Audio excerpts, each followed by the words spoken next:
Going into our first anchorage on Kekova Island. Mama's gonna tie the second line to shore. Because there's a bit of a shower coming. Who knows how much wind we're gonna get. Anyway, that night passed by without any issue, but it was a strange feeling being so close to the rocks, although we were tied up with 2 shorelines and our anchor. You're watching the Dutch sailing family. Last year we quit our job and land life and moved onto our sailing catamaran Roxy, hoping to sail around the world, and we're now in Turkey. In this episode, the story of our dinghy accident, as the dinghy got blown upside down on top of us, with our new outboard engine completely submerged as well.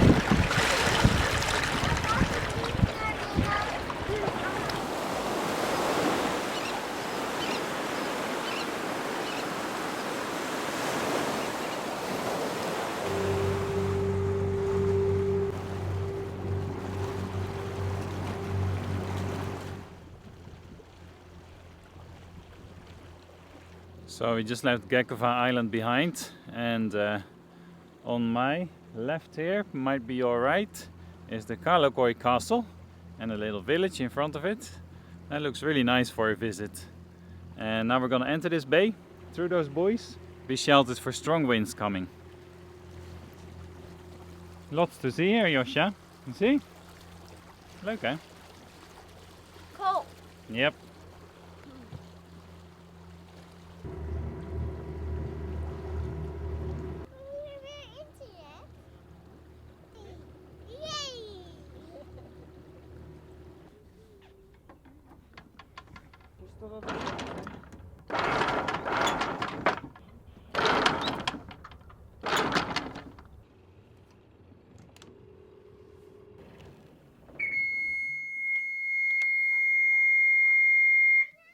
So for the next few nights we're staying in the Kekova Bay, a very well protected anchorage somewhere along the south coast of Turkey. Thunderstorm at anchor. You wanna see? Oh, it's our first one. First thunderstorm at anchor. Do we have to put all our stuff in the microwave now? No, huh? No, it's okay. Oh.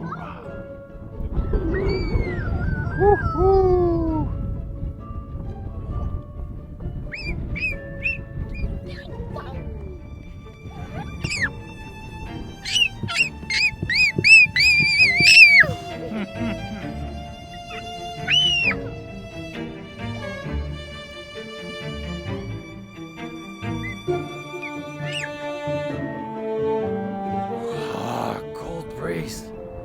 But I think that's it. It's already passed. That's probably a good thing. Woo! Biscuit, come! I thought cruising season starts in April in Turkey, but most we've seen is cloudy skies, showers of rain, strong winds, and pretty cold water.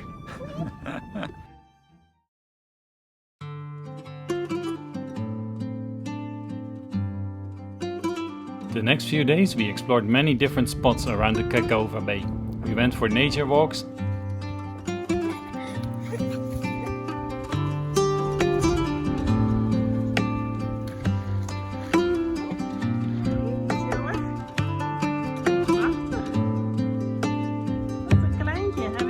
and checked out the Kekova village next to the castle that we saw at the entrance of the bay.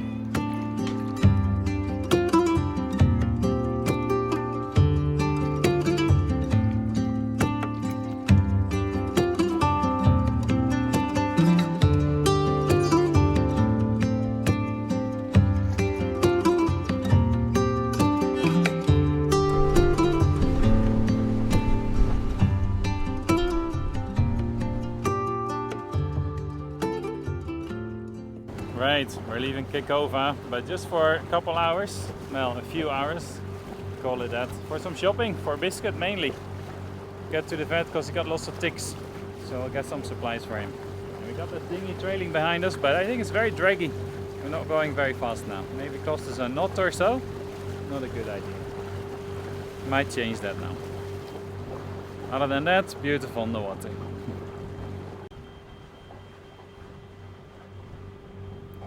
The trip to Demre was successful, and this little stream that you can enter from the open sea was a really fun feature there. When the shopping was done, we motored back to Kekova Bay.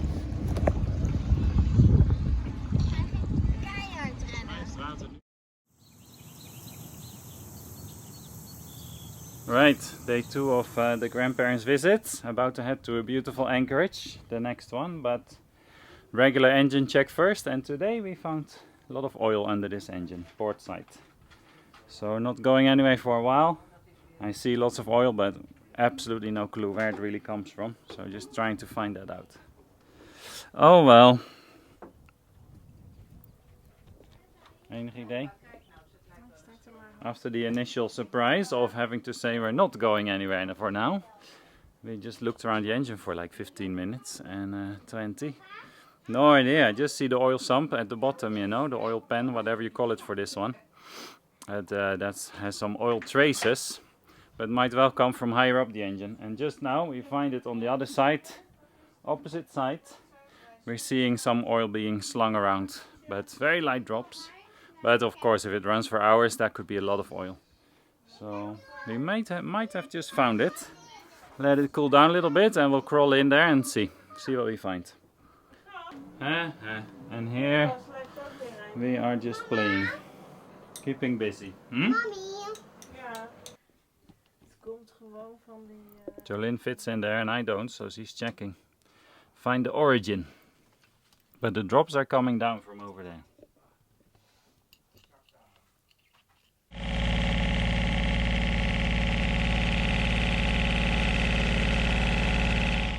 Well, did a lot of research. Seems to be the crankshaft oil seal, I think. With a big thanks to the Facebook group on Yamaha engines. That's been awesome. So many people ready to help immediately. Time for a bit of a break, and then we'll start thinking about solutions. Let's take the dog for an outing. Well, Jolene will take him. See you, Biscuit! Having dealt with the small shock of finding this oil leak and found the cause with the Yamaha Facebook group help, we also figured out which part we needed to replace and what tools were needed to do that. Kas was only a few hours trip away and friends of ours were a great help to get the tool we needed. So we moved to Kas using almost only the other engine and of course the wind to start dealing with the problem there. And so we are leaving Kekova. We're going to Kas right now. And just passing through a narrow channel here, so we're steering through that. And on the left side there's this place they call Aquarium. Some turquoise waters, but it's a little cloudy today. Might not look so turquoise, but still. And we're on one engine, trying to save the other one. It does run, but it's not very happy with its oil. We can probably fix that in Kas. So let's go. Excited to go there.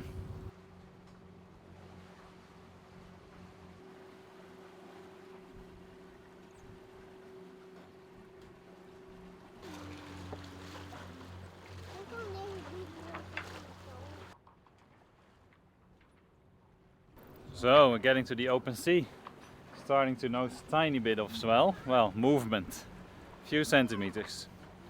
And we'll turn right towards Kas. Nice. Sails starting to fill a bit. Hopefully an easterly wind behind us will be nice.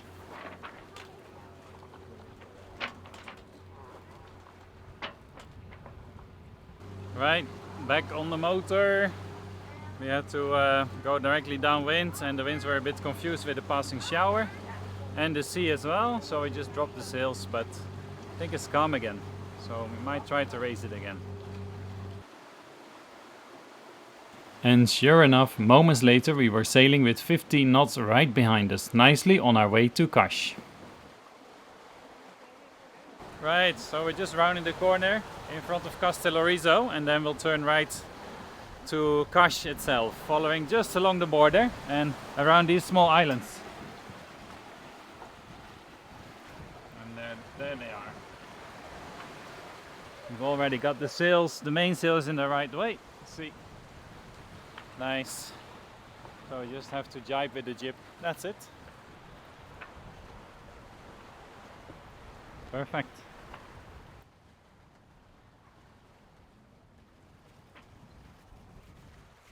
Nice.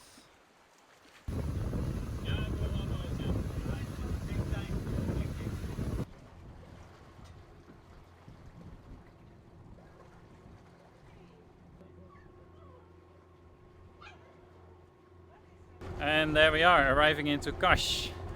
Just gotta get around this corner there, see what it's like, if the wind is calm there, and then anchor. And that's it, we can explore. So it's amazing. The last couple of miles were interesting, 8.5 knots we did. It was a busy time, but super exciting, amazing. So, okay, let's get ready to anchor.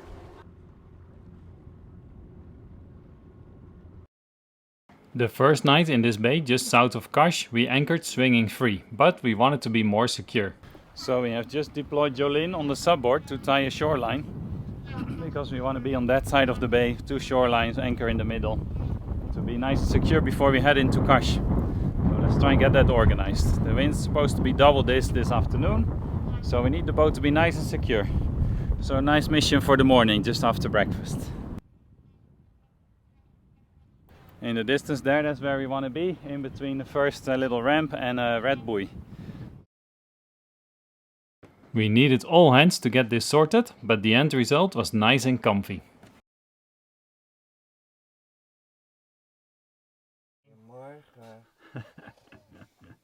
This morning we'll send out a reconnaissance party to Kas. But first we wanted to go for a quick snorkel of the nearby underwater museum, and that did not go as planned at all.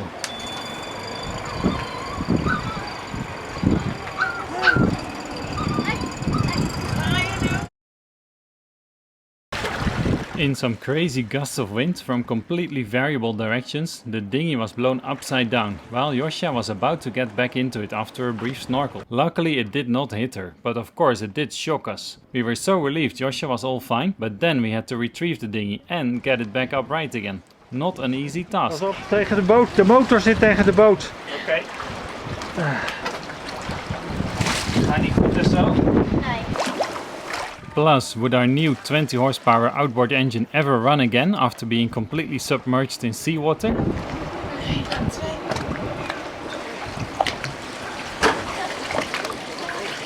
De motor, de motor. Ik weet niet. Jij hem kan houden?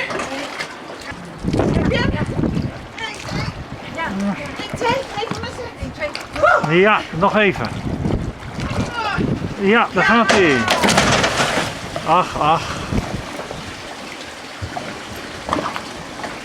Oh, oh, oh, oh. Ja.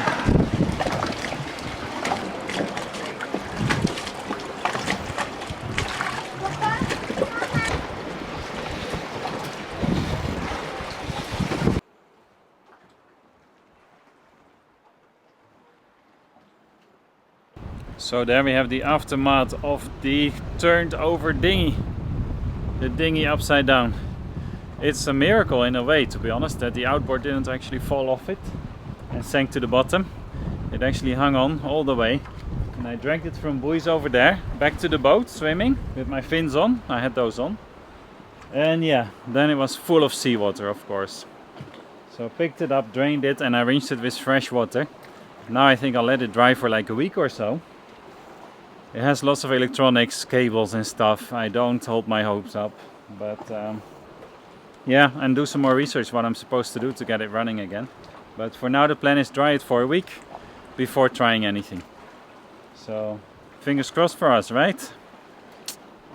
Yeah, the other thing is the fuel tank. The little vent was open, so I'm sure there's seawater entered into the fuel, so I'm gonna have to get rid of that somewhere in the marina nearby, I guess. And yeah, fill it up with fresh fuel after having cleaned it, and that's it.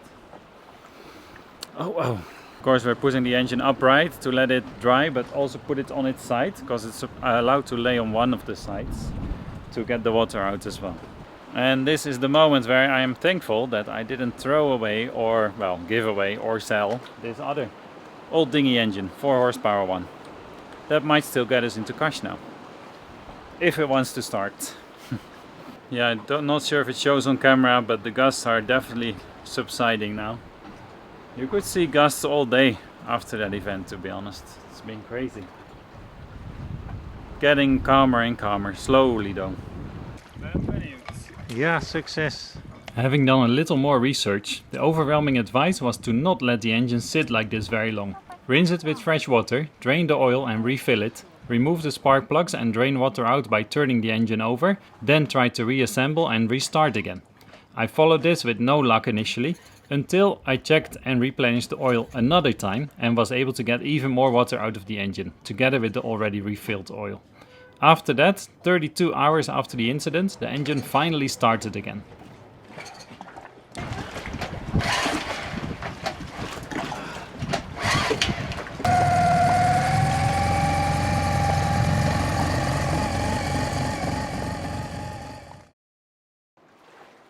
With that bit of success and good luck, things started to look up a bit again. It even warmed up enough to enjoy some swimming. Of course, we did still have the one bigger engine on the boat with a huge oil leak to fix. Join us again in the next episode to see how that went.